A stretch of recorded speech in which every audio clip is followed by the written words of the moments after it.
Everyone সকলোকে স্বাগতম জনাইছোঁ মোৰ নতুন ভিডিঅ'লৈ।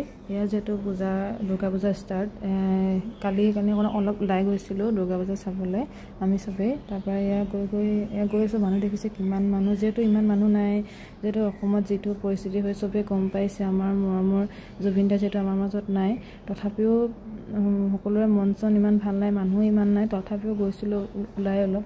তাৰপৰা তেওঁক শ্ৰদ্ধাঞ্জলি জনাইছোঁ। সঁচাকৈ কোনো বিশ্বাসেই কৰিব পৰা নাই, তথাপিও অলপ গৈছিলোঁ আৰু মন চন ভাল লাগিবলৈ। এয়া চব মানুহ কিমান মণ্ডপৰ ওচৰত, আমাৰ শিৱদৌলটোৰ ওচৰত চব কিমান মানুহ, ইমানো মানুহ নাই, যোৱাবাৰ নিচিনা যিমান হেঁচা ঠেলা হয় ইমান মানুহ নাই, তথাপিও গৈছিলোঁ। তাৰপৰা আমি ফুচকা খালোঁ, ফুচকা খাই আছোঁ আমি চবেই। তাৰপৰা তেহেঁতি মাহীয়ে আৰু ভণ্টিয়ে খাই আছে, মই খালোঁ। তাৰপৰা মই অলপ ভিডিঅ' কৰিলোঁ আৰু চব মানুহ কিমান মানুহ, চাগে যোৱাবাৰ নিচিনা ইমান কাৰো মনত উৎসাহ নাই, আশা নাই।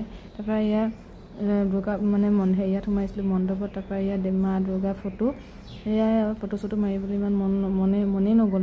তাৰপিছত আমি কিবা এটা খালোঁ, চাহ আৰু পনীৰ পেটিছ খাইছিলোঁ। তাৰপৰা মই কালি ফ্ৰাইড ৰাইচ লৈ আহিলোঁ ঘৰলৈ পেকিং কৰি। ঠিক আছে, আজিলৈ আহিছোঁ, বাই বাই। সকলোৱে মা দুৰ্গাই ভালে ৰাখক, বাই বাই।